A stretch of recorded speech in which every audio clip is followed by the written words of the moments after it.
Hey everyone, welcome to the Higher Alignment Podcast. I'm your host, Minh-Thu, and I'm an executive coach focused on helping people heal their burnout and reconnect to their purpose through self-mastery. I show executives and high performers how to identify their blind spots and use this to propel them on their journey to finding more fulfillment and freedom without burning out. If you've been feeling lost and disconnected in life, book a complimentary connection call to discuss how we can get you back on the path of self-mastery and living a life that feels successful on your terms. Go to higheralignmentconsulting.com/program to book your call, and we'll see you on the other side. All right, everybody, welcome back to another episode of the Higher Alignment Podcast. And I am so excited because I have a very special guest who we actually only met a few days ago, but hit things off right away. Miss Heather Dick, who's actually the owner of Blush Artistry based out of Sherwood Park, I believe. And it's really cool because when we actually connected for her podcast, which is called The Expansion Code. So be on the lookout for that, guys, when it comes out. But we didn't realize we were like in the same area. We thought we were further apart. So it made it even better to kind of have like a hometown connection. So welcome, Heather. I'm so glad you're here. How are you doing today? I'm good. I'm very excited to talk to you today. I was struggling a little bit earlier. I was feeling slightly nauseous, but that's life. I'm here. I got my smoothie. I got my coffee. I'm doing really well. I'm happy. I love it. And I love the honesty and the vulnerability because, hey, guys, that is life, as she said. Yeah. And despite these things happening, we still have to show up. And sometimes we have to listen to our body and also take a step back. Knowing when to hit the gas and when to hit the brake is really important. And we're going to get into that today because you have built, something incredible for yourself, and that's what I want to get into and share with people. But maybe let's just start there. What's Sure. the origin story of Heather and Blush? Tell us about it all. Let us know. Well, it's I won't take up too much time with this because I could. But I started doing makeup in 2007. I was in nursing school. So I was going to become a nurse. I've always wanted to help people. People are my passion. And I started working for Estee Lauder, a very reputable brand, and I fell in love with the industry. So I stayed with Estee Lauder for quite a few years. I worked my way up within the city, working for Holt Renfrew, I was managing women that were older than my mom. Had no idea what I was doing, but it was so fun. And I started at Blush in 2007. My ex-boyfriend had convinced me to start this company, so I trade named it. And I was always doing makeup on the side. I never really had intentions of doing what I'm doing today, but it's just kind of organically grew to that. So in 2014, I started to advertise, and I'm using air quotes for those listening, on Facebook that I was doing makeup. And people are popping out of the woodwork. Oh my gosh, I've been waiting for you. Where have you been? I couldn't find you. And all of a sudden, all of my books were full. So I thought, my dad always said, the day you give away business is the day you do bad business. So I'm going to get a makeup artist to work with me. So I hired actually a previous bride of mine. Now there was two, and I had no idea what I was doing. She had to teach me how to use an iPad in 2014. We had our first meeting at Cora's breakfast. It was I was paying her way too much money. But I was just happy. I was so excited to do what I was doing. And this is a side hustle for me. It was just always just a paid hobby. And fast forward to 2016. So in 2014, I built a studio in my home. 2016, my partner and I, we moved to Sherwood Park. We built a studio, and that was my stipulation. If we're going to move in together, we need to keep our home studio. But we built a home studio to the whole level of our basement. So we had 2 hair chairs, a sink, 10 person makeup station, a treatment room. Like it was legit. Wow. It was great. And we had people in and out all day long. The team was growing. I think by the time we moved out, we'll say 2020 because, everything shut down then, we had a team of 25 makeup artists working in and out of the house on a day-to-day basis. At the same time, I was actually working for my parents' business. So I was running 2 companies at the same time. I would get up at 4:30 in the morning. I would answer Blush emails. I'd go to work at my parents' business from 8 to 5. I'd come home. I'd answer Blush emails, all while juggling everything in the day. And it's funny because you and I talked about this on my podcast. I thought I was functioning so well. I was like, I got this. And my mom, a parent, family business, right? My mom said to me one day, she's like, Heather, you're really snappy. Like you're not really doing as well as you think you are. And and you it's like a punch to the gut because we're Oh high yeah. performers, right? We're like, of course I'm doing well. I'm able to like run both of these businesses. And so I had to take a step back and I had to decide which one was going to what I was going to leave. Was I going to leave my family business or was I going to leave Blush that I built from the ground up? And so obviously I left my family business, which was very hard to do. Also, it was very comfortable. I was getting paid very well. I never took money out of Blush. And so there was a lot of turning points in 2021. I also took advantage of the really low commercial rates in that time, and we opened our first studio. So there was a lot of transitions in that time, and I'm very grateful that I went through everything as I did. But now the studio is thriving. We have over 12,000 square feet of space. We have a hair salon, nail. Oh my gosh, I feel like I'm listing a mall when I say it, like a personal training gym, chiropractor, physio, makeup studio, event space. It's incredible. And it all started from my basement. Wow. It's quite amazing, actually. It is. To hear the growth of it. Do you know what I mean? Just Yeah, like, and I'm sure there's way more to the story than what you just gave us, lots. which we'll get Yeah. into. But it is fascinating. I'm sure it is for you to look back on it. And it's okay if it's okay. I wanted to ask you a question about that point you had brought up of like when you had to make the decision to leave your family business. Because I'll be honest, I have a few clients who maybe I have a couple of clients who are know they need to leave the career that they're leaving now and either want to step into entrepreneurship or just find something more aligned.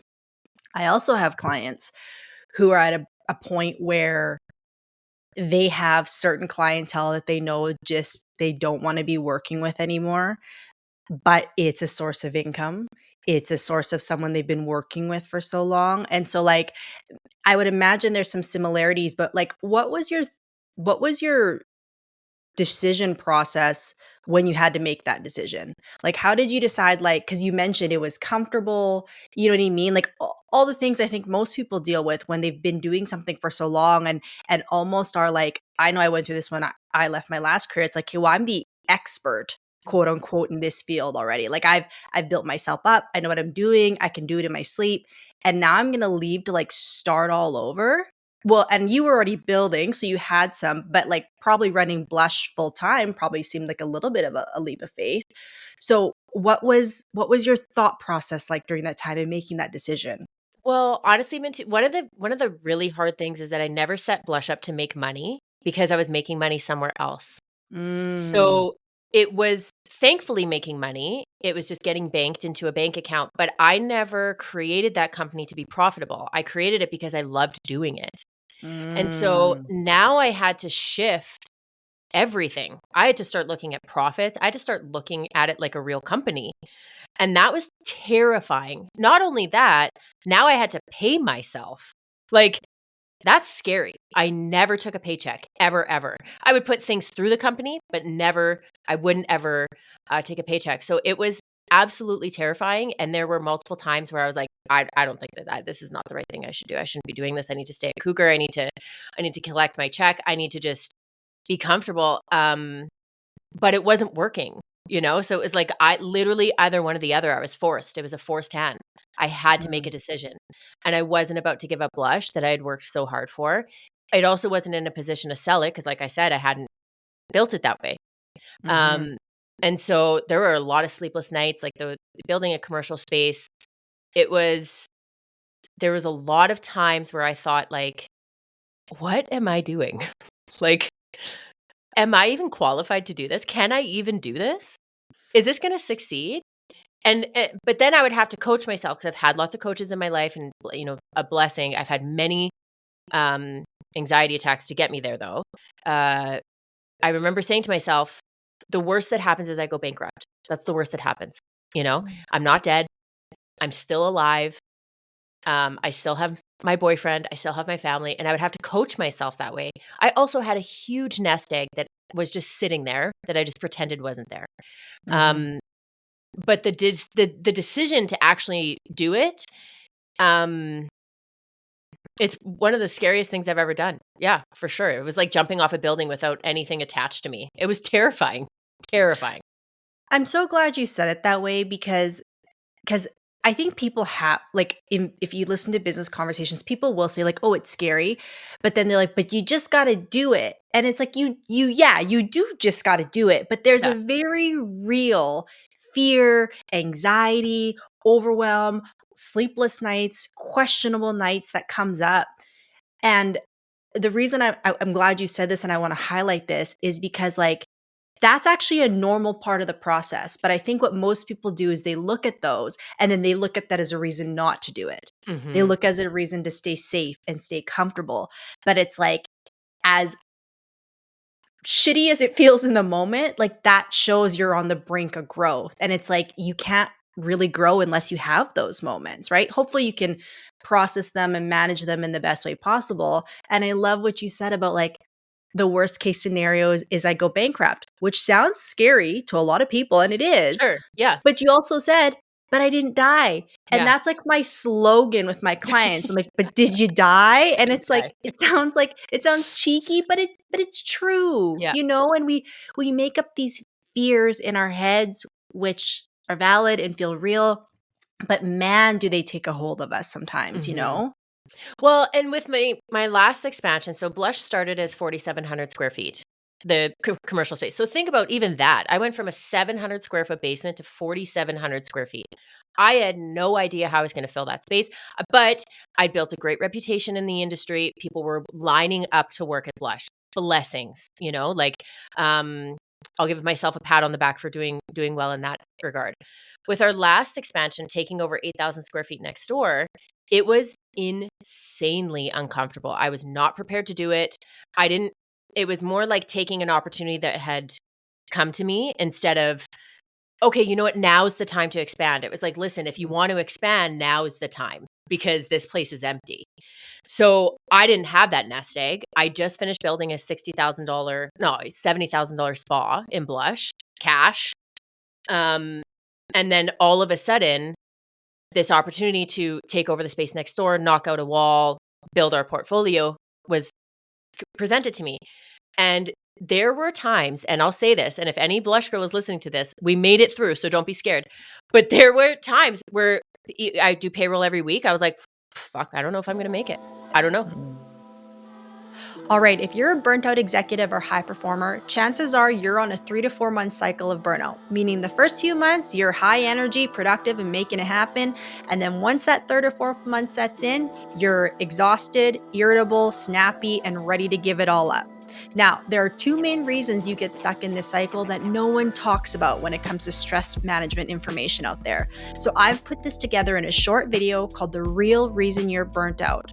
I put it in the show note links, so take the 12 minutes to watch this video and let this be the first step to you getting off this hamster wheel of burnout. All right, guys, back to the episode. Now, I had a line of credit that I didn't really touch, so I didn't put myself in a bad way. And with the expansion, there was a $70,000 tenant improvement that was coming to me. So once everything was done, I'll get, a bunch back. But people don't talk about that. They don't talk about those. You want to talk about uncomfortable? That is insanely uncomfortable. Sitting on my couch, looking at Cameron, bawling, like I have no money. And I know there's good things ahead.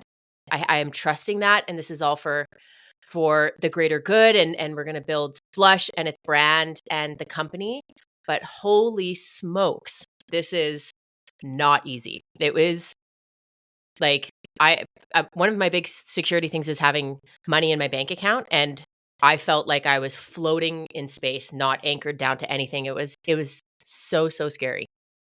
So okay, so let's stay there for a bit because this is so powerful what you're talking about. Because what I hear from what you're saying is, despite this like gut wrenching fear, you chose faith, and you bet on yourself, right? Mhm. Like that's what I hear through all of this. So how long did that phase last? And for the record, I'm sure that as you continue to grow as a business, you'll probably still hit those moments at different times. Just the level of it will change and probably how you navigate it will change. But Yeah. like, how long did that period of like, oh my God, like holding on by the seat of your pants last? And then how did you, like you said, you self-coach yourself and the things you said, but like walk me through what that process was like on a daily, on a monthly, like, cause this is what people need to hear because it's real. It happens, you know? Okay, so it's crazy. I have tears in my eyes thinking about this. So Mm. I just sent the email today for that $70,000 check, and we took over the lease June 1st. So that is, if I don't know when this is going to put out, that was a year ago. So I started talking about taking over this lease at the end of April in 2024. It's now April 2025. So it has been a year of this very uncomfortable. Really, like, it was like when I first took that lease over, it was like, oh my God, this is so exciting. It's going to be super turnkey. Everything's built. And it was the exact opposite. I had to build stairwells. I had to build fire escapes. It was crazy. Things that were really unseen. And so it's been a year of that. Now, Blush is set up, it has a lot of cash flow. So, because we book so far in advance, because we do 300 weddings a year. And that's a bunch of deposits coming in this year for next year. So thankfully, that nest egg was starting to build up actually quite rapidly, and I'm very cheap. So I don't spend, I'll eat rice. But so over the past year though, that that time span of like, I don't know if I'm gonna make payroll was probably July to December. So 6 months of solid, "Oh my god, what am I doing?" Because if you I mentioned that I'd built a spa, um, it was just done being built in June. So it was like, "Okay, now if I don't take the space over, now I'm just gonna build back up that nest egg that I spent the $70,000 on building the spa." And then it was like, "Oh, no, no, no, we're actually gonna take on 8,000 more square feet." So, um, it was a long time. It feels like yesterday, Right. but in this moment, you're in the moment, it feels like you're never gonna get out. You feel like you're drowning. Right. Um, so the practices that I would give, I've got a really good self-practice. I've got a really good, like, routine, daily practices. I, applaud myself actually for sticking with it. Don't really drink a ton, so I don't spiral that way because I know that it's really easy to wanna escape. That's my thing. I just wanna escape. I wanna go. Yeah. So I don't drink a ton, which is a big help. Even a glass of wine, I just don't have it. So every day I will go for some sort of walk. I have really positive self-talk. And if I catch myself spiraling into that, like, "Oh my god, Heather, you idiot. What are you doing?" I stop myself immediately because what I say is true. What I say becomes true. So, like, even today when I was feeling nauseous, I was like, "Heather, don't just tell yourself you're feeling okay." I mean, it doesn't always work that way because I actually felt nauseous. But you know, but the whole, like, I'm stressed, I'm overwhelmed, I'm broke.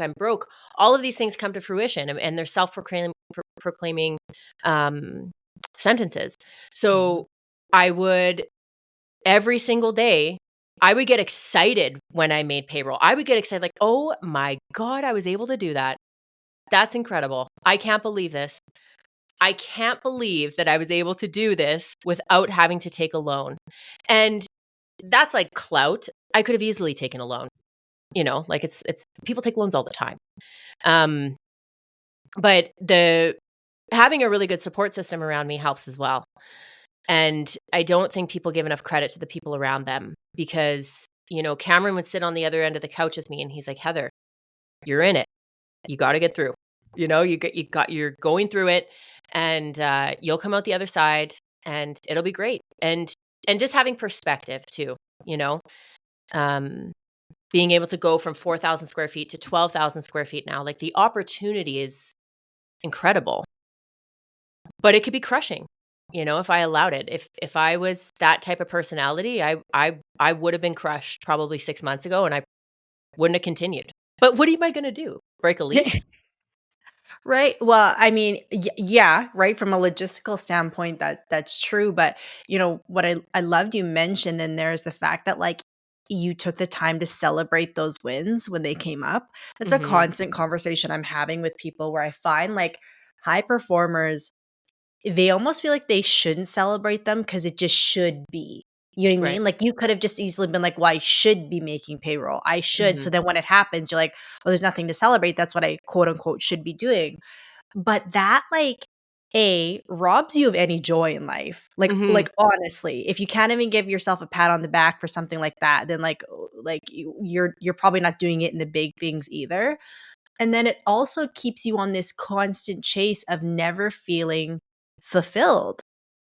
You know what I mean? Because you're Hmm. constantly looking for the next thing, but even the little next things that come up, you're not even taking the time to acknowledge them. Hmm. So I love that you said that because every time you take that moment to celebrate that little win or big win, no matter how big it is, you're stacking evidence that you're making progress. Right. Which is what Hmm. we need when we're going through times of uncertainty. Even as you said, you went from 4,000 to 12,000, right? But Yeah. you also at one point went from 700 to 4,000, right? Huge. Yeah. So you making that jump at that time stacked a certain amount of evidence of saying, hey, 100%. okay, so I can do it. Now I'm Hmm. taking another jump. But even though this jump might feel bigger, I do remember in my nervous system, in my brain, that I have evidence that I've made a big jump before. So I'm just going to trust that. Even though the jump might look a little different, I still have the skills I need to make the jump, right? Hmm. But this is what celebrating those little wins does. It reinforces that where not everyone, but a lot of people are stuck in the opposite thinking, saying like, well, I'm not gonna celebrate anything till I really get there. But then it's like you're kind of working against yourself then. Cause like you said, it's a self-fulfilling prophecy of like, you're not good enough yet, you're not good enough yet, you're not good enough yet. But then Totally. it's like, okay, well, there's this great guy. He's like a modern day philosopher. His name is Peter Crone. They call him the mindset architect. But he Okay. says, Writing it down. yeah, he's incredible. But he says, fight for your limitations and you get to keep them. So Mm. as you keep saying these limitations out loud, I'm broke, I'm stressed, I'm struggling, I'm whatever. If you keep doing that subconsciously, you're going to want to prove yourself right. 100%. Yeah, and I mean, you're right. I should have been making payroll. Of course. Like, you're right. And whoever says that is not wrong. Yes, of course I should be making payroll. I know that. I've been doing this a really long time. But what you said about the building confidence and stacking confidence is so incredibly true. And when I work with clients, because now I've started coaching beauty entrepreneurs that are taking that jump, um, because every mistake I've made it, so you can learn from me. Make your own, obviously, because you learn the most. But that jump from even going from mobile only to building a home studio. I think our home studio cost $20,000 for free labor from Cameron. So that's a lot of money. $20,000 for a company that I'm not, think about it. A makeup application costs $85. That's a lot of makeup applications that you have to do in order to make that back. And I'm paying my team. So at this point, which is anyone listening to, I know you're going to roll your eyes. It was a 70-30 split. I was only making 30% commission.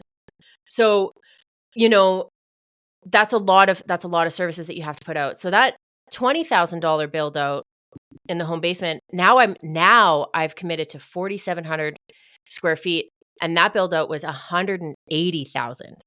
And that is huge. And I almost had an ignorance is bliss approach to it because I didn't really see the undertaking. I didn't know how big of a job it was. And so when we were going through it, it's like, well, it's just electrical. It's just drywall. And that was honestly a saving grace. But that gave me all of the confidence in the world. So when I took over the 8,000 square feet, I knew that it was going to work out. I knew. It was just insanely uncomfortable wading through that really, really deep, thick molasses to get out of it. But again, so powerful what you just said. It's that ignorance is bliss. Now, obviously, we know in business there has to be some logistical Of steps course. that are taken, right? Like there's got to be some structure and some rationale, and all that being said. But the belief in what's possible, Do you know what I mean? Like that is necessary. And again, it's not, because some people might be like, well, I don't like it's a little delusional, but it's like you kind of have to be, because You have again, to be. we're our own biggest obstacle, right? Like I could sit here and talk to you and believe in your dreams all day long, but then once I get inside my head, the reality is, as a human, is I have my own doubts on myself, right? And Mhm. vice versa. Like, but it's being able to work through those blind spots and just trust in, like, whatever you believe in, but a higher power than just you. Like if I am devoted enough, if I'm dedicated enough, like it'll show up some way, somehow.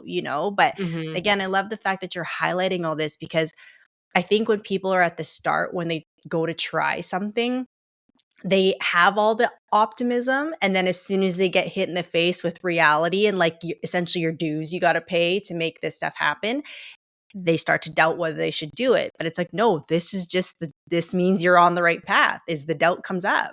Yeah, I mean, it's okay to doubt. Like, I think that doubt is okay. I mean, doubt challenges you. It's kind of the same thing as feeling guilty. Like, those negative emotions can drive you forward if you're able to harness them. If you don't allow them to crush you, if you don't allow that doubt to doom spiral you while you're laying in the tub with candles all around you thinking, "Oh my god, I'm an idiot." If you can still get out of the tub and think, "Okay, no, no, no, no, I got this. I got this. It's okay. It's a new day. It's a new day."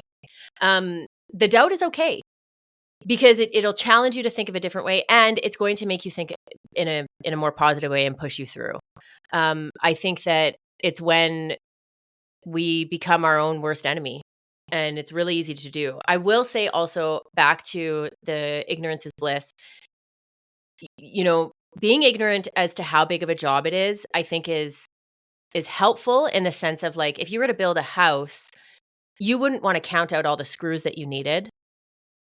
You don't need to know how many 2 by 4s are in your house. So that's where the ignorance is bliss came in when it came to the build out. It was like, "No, I know we need to build walls and put lights in and paint them and get floors and have door handles. I know this stuff. But I don't need to know every single detail, because that's when you can start to really hyper focus." And I did get there for sure. There's a lot of sleepless nights.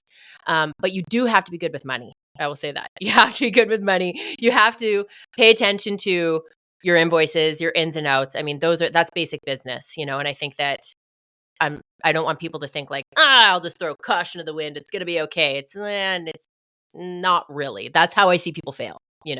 No, no, again, 100%. There has to still be some logic and some structure and Totally. all that in it. But again, it's like the belief that it can get done, and the way in which we get there has to be a little bit more logical. And again, just basic business practice. You still have to look at your P&L, right? Yes, Look totally. at all of that. Totally, which I do see a lot though, especially in the beauty industry, um, in the creative industry. These Mm. individuals are brilliant minded. They're photographers, they see colors, they dream in color. It's incredible what these individuals can create. But you put a calculator in front of them, or you get them to do their taxes or some sort of like expense sheet, and they just don't have the knowledge. And that's okay. You don't have to know how to do everything. I'm not a naturally organized person. I don't continue to try to organize myself. I either hire someone or I just give up with there's a pile of papers right here next to me. Like, I'm just not going to file them. But we can understand as a business owner what your strengths are and what your weaknesses are. And I think that when I'm working with creatives, especially, their strengths are creating and doing services and being really great with people, and their weaknesses are business a lot of times. And so, whereas I'm sure lots of your professionals and your clients are the opposite, where their professional lives, their business, they're all spreadsheets and calculators and numbers. Whereas it's like you're trying to get someone to think a little bit more faith-based and that kind of thing. I mean, it's challenging getting those two brains to connect. Oh, 100%. Like one thing with my clients, because again, I help them through burnout, and there's a lot of tools, as an example, out there that can help you track a lot of these metrics, like Whoop, and like even like your smartwatch. They can track your steps, they can track your heart rate variability, all these great metrics that will give you an idea of where your body's at stress wise. I specifically don't use those with my clients because I want to train them how to understand their body from a feeling place, not from an, oh, my watch said I'm off. You know what I Totally. mean? And the watch is a tool. Can you get there and use it? Of course. But I want you to understand your body first and how you're processing that. But you're right. It's like it's the logical versus the intuitive side of the brain. And it's like which one are we tapping in here to? And it's like the reality with business and honestly, I think in life is you need a healthy balance of both. I agree. And also stress is filtered through your body. Different kinds of stress are different. So like I have an aura ring. Have you heard of those before? Yes, yeah, of Yeah. course, yeah. I'm obsessed. But it'll say that I was really stressed out, but I was playing with my nephew.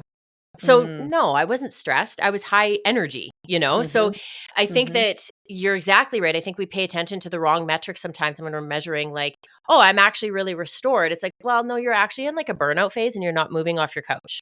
Yeah. That's not actually restored. You're freezing right now.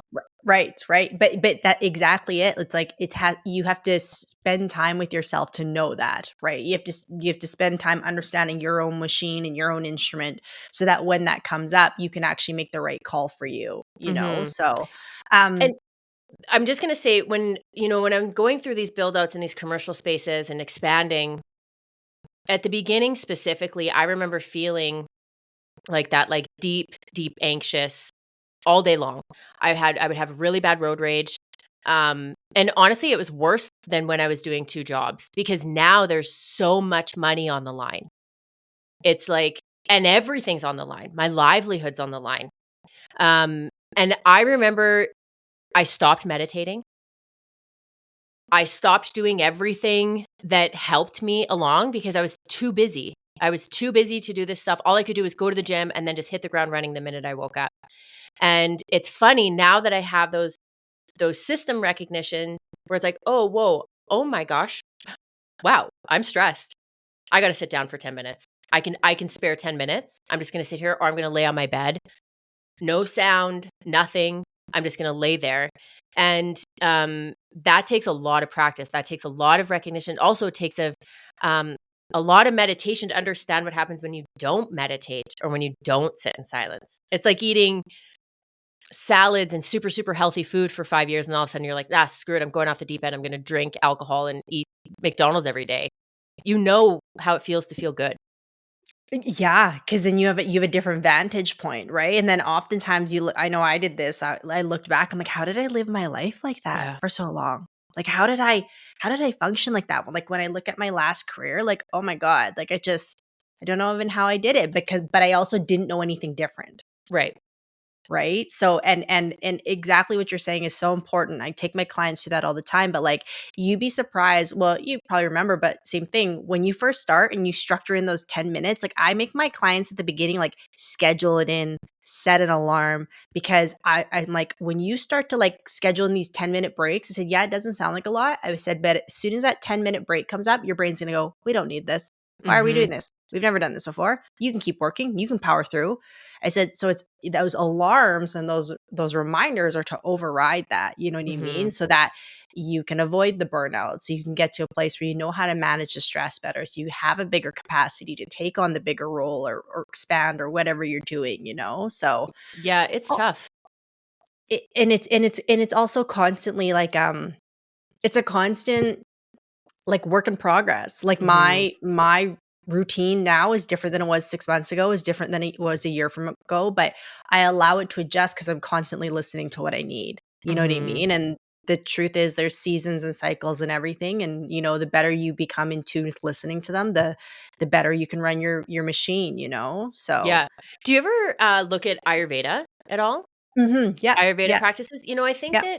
that, it's been a couple years since I've read an Ayurveda book, so I'm not gonna try to quote it because 'cause I'll just sound like a dummy, but, I really like trying to live my life based on the seasons and what's actually happening instead of like you said, sometimes you have to push through. So, like, today I mean, worst case scenario, if I actually was feeling that sick, I would just send you an email, "Hey, man, we have to reschedule. Sorry."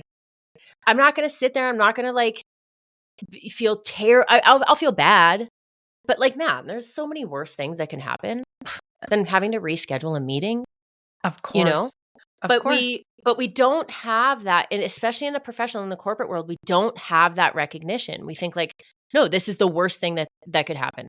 I don't answer this email within 5 minutes. I don't send this email by the end of the day." And it's just not true. It's just not true. It's just an Right. email. It's just a Right. podcast. Exactly. But you know what it comes back to always it comes back to is we think if we don't show up perfect, it's a reflection on our worth Mhm. and our value in the marketplace. You mean like if like all of a sudden I'm a terrible businesswoman if I have to reschedule this podcast or if I don't get back to this email this weekend. Like, you know how much of a prison that is to live in that space, to Oh, think been that there. my worth and my value is dependent on how fast like again, nuance. Some if there's a deadline, there's a deadline that Sure. everyone, you know what I mean? Like we get it. But like for the most part, like 70% of these like exhaustions can be eliminated just by like realizing, like you said at the beginning, no one's gonna die and Yeah. it's gonna be okay. Yeah. And I used to have such a like a bragging right for waking up at 4:30 in the morning and people are like, "Wow, how do you do it?" I'm like, "Man, I just do it." And like I'm just so successful and that like ego is really fueling everything. And then you realize like, "Oh my god, that sucks." Like getting up at 4:30 in the morning sucks. No, I don't want to do that. And so who cares if someone wakes up at 8 a.m., man, that's awesome. Like that's great. Good for you. Do it slow. Do whatever you want. And the goal isn't to be run off our feet. And I think that the more successful we get, sometimes that's what happens. But really, the goal should be taking a bigger step back the more successful we are. We should have a team that can help support our goals, that can help run our studios, that can help manage our teams. The goal isn't to be tired all the time and burnt out. Yeah, because who cares how much money you have if your life sucks every day? Totally. Like, honestly, I say that all the time. Like, what's the point of having all this money if you're miserable all the time, if you're impatient and snappy and have not good relationships with the people around you? Like, what's the point? Hmm. The point, people think, is because when you've proven yourself with all this money, that all of a sudden that's going to give you some type of validation, and all of a sudden you're going to magically feel better about yourself. But that's never the case. No. We've all heard of all the multimillionaires and billionaires who are some of the most miserable people on the planet. And Hmm. some of them are really happy, but I Sure. think those are the people who've taken the time to redefine success on their terms, right? And do the things that make them most like understand that it's just not that matters. It's the connections, it's the support system, it's your overall health. And when you put those things first, it's like the money usually naturally comes anyways. Hmm. Because now you're in an energy of like actual attraction and Hmm. abundance, because abundance doesn't just exist financially, it exists in so many other areas of your life too, you know? It's so fun. I'm so glad that you said this because I always love telling this story. So it's over the past 6 months, well, not past 6 months. We'll say it from that June to December when I tried not to say I'm bleeding money, but I was bleeding money. Money just could not stay in Blush's bank account. But I was doing renovations, so like contractors need to be paid. That's part of it, right? I remember thinking at the end of the year, it's like, whoa, where is this? Where's this like open, flowy, abundant mindset that I normally have? What am I doing? Of course I'm losing money. That's all I'm thinking about is how little money I have. And it's not just money. It could be health, it could be energy, it could be friends, it could be whatever. Um, Money's just a really good example because it's tangible, right? So I remember thinking that. And in December, I was like, okay, whoa, this has got to stop. Like these renovations are almost done. You can relax. It's time to make money now. It's time to just let things flow to you. I mentioned this in our podcast before. All of a sudden, I got a check for $7,500 deposited into my account. It was a previous mistake that the building had made, or they messed up my rent or something. And then another check came for $4,500, two different checks, uh, adjustments from 2024. Then 2 months later, two more checks came from the building for adjustments. Epcor gave me $1,500. It was incredible. It was incredible. And it's not even like I needed that money because it was never coming to me anyways, right? I'd never planned to it. But you know what it did is it gave me that confidence. It's like, "Oh my God, I'm okay. I'm Mhm. okay. This is Mhm. gonna be okay." And sometimes it's not a $7,500 check, sometimes it's a $75 check, where it's like, "Oh my gosh, I can put gas in my gas tank now. I'm okay. I can live to see another week of driving my kids to school and getting groceries," or whatever it is, you know? I think that it's all perspective, and we just need those small little wins sometimes, just small, teeny tiny little wins that can propel us forward and keep that morale high enough that we can make it through those really uncomfortable times. Well, I love that you mentioned that because it's just a reminder, again, that, like, everything always works out. It really Always. does in the Yeah. end. It always sorts itself out, and what I also love about that is it's a reminder that the universe can drop anything in your lap at any time. Mhm. Good and bad. Exactly, Yeah. good Yeah. and bad, right? Yeah. So if you know it can adjust anything and drop anything in your lap at any time, going back to what you said about the abundance mindset, it's like, so where do you wanna spend your time and energy focused Mhm. on? Mhm. Right? Like what do you want to show the universe that you're ready for, that you want to receive, that you're in alignment with? But again, when we're stuck beating ourselves up all the time or like focused on what we didn't do versus what we did, like then it's like again, what are you reinforcing? Mhm. And it's hard. Like I understand. I didn't start this way. You know, I worked with a transformational life coach in 2019. She opened my eyes to all of this whole like s- consciousness and how valuable it is. Then I got away from it. Then I went back. And it's a fluid practice, just the way that life is. It's a roller coaster that we're on, and, I understand how hard it is to believe in something that you cannot see or feel. Like, I get it. It is really hard, but you just have to have faith. The same way that you can't see that there's wind out there or that you can't see that there's air, it's there, and I promise you, good things are coming to you. You just have to believe in it, and you have to be a good person back. You have to genuinely want to help the individuals that are in your life, and, the sun will rise every day. It's beautiful. Mm.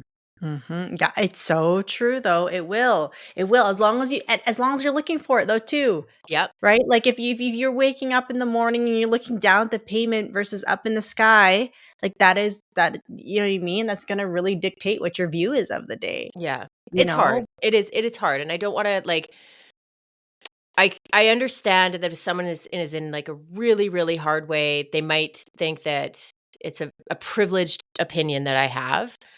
But I just want them to remember that I couldn't make payroll. I almost couldn't make payroll, you know? So, like, it's like, well, yeah, of course you can say that. It's like, well, yeah, but I mean, like, I was pretty low at some point, you Mhm. know? So Mhm. it's, and really high. It's an ebb and flow. Life is an ebb and flow, especially business. And I remember having a conversation with a professional. He's been in media for like 35 years. So he's seen every trend. And I was giving him a tour of the space before it was done. And he said, Heather, the richest people I know were the poorest people I've ever known at some point. And they were poor for like a couple years. It took a while. But now all of that risk and all of that uncomfortable feelings that they had, all of that, it paid off. And it did end up paying off. And now they're, my goal is not to be a billionaire, but that's just a good point. Yeah. Well, it's like if you listen to any of these guys or females who are doing, podcasts and long form content now that are millionaires and billionaires, like pretty much all of them have been bankrupt at one Yeah. point. Yeah. Like every single one of them. It's almost like a rite of passage to being wealthy. Yeah. Yeah. So maybe we end up at that point, maybe we don't, but the point is, and I think if everything that you're saying is that, like, A, you just keep going, and B, you just bet on yourself Yeah. and have some faith. And that I didn't even know this is where we are gonna go in this episode, but I think that's the theme of all of it and all that you said.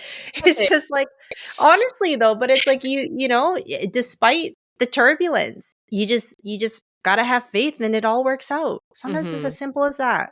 Yeah. And if I can give like a little bit of like tactical advice, if you feel like you need to educate yourself on something, then educate yourself on something. So if you're put in let's say you're making a business deal and you have no idea what you're doing, then educate yourself. You'll feel better about it. But still take that risk. If you're going to invest in something, um, I don't know, I can't think of an example right now, but if you're going to invest and you need to give yourself some confidence, educate yourself, talk to someone, build a community around you, and have that network that can support you. Because sometimes it's not a good risk to take, like it's not always the best decision.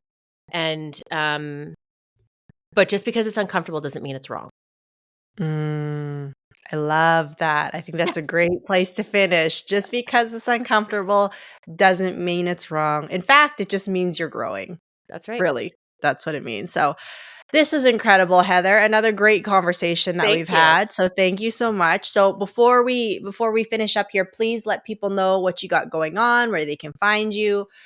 Drop all the goods, and I will Okay. put everything in the show notes as well. Okay, good, because it's a lot. So I have Blush Artistry, which is the company. So we do everything, like I said. So our website is blush-artistry.ca. Our Instagram is Blush Artistry MUA. My personal consulting company that I've started is the Expansion Code, and my Instagram is I am Heather Dick. And on the Expansion Code, I have a lot of free resources, a couple. One for email marketing. So if anyone is ever interested in how to email market, it's free. Download it. It's I feel like my emails are quite successful. You can sign up for my email if you want.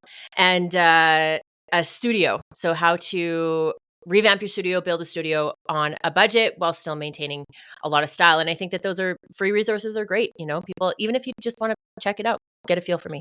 Yeah. Absolutely. Just like you said before, educate yourself. That's right. Right? So free education.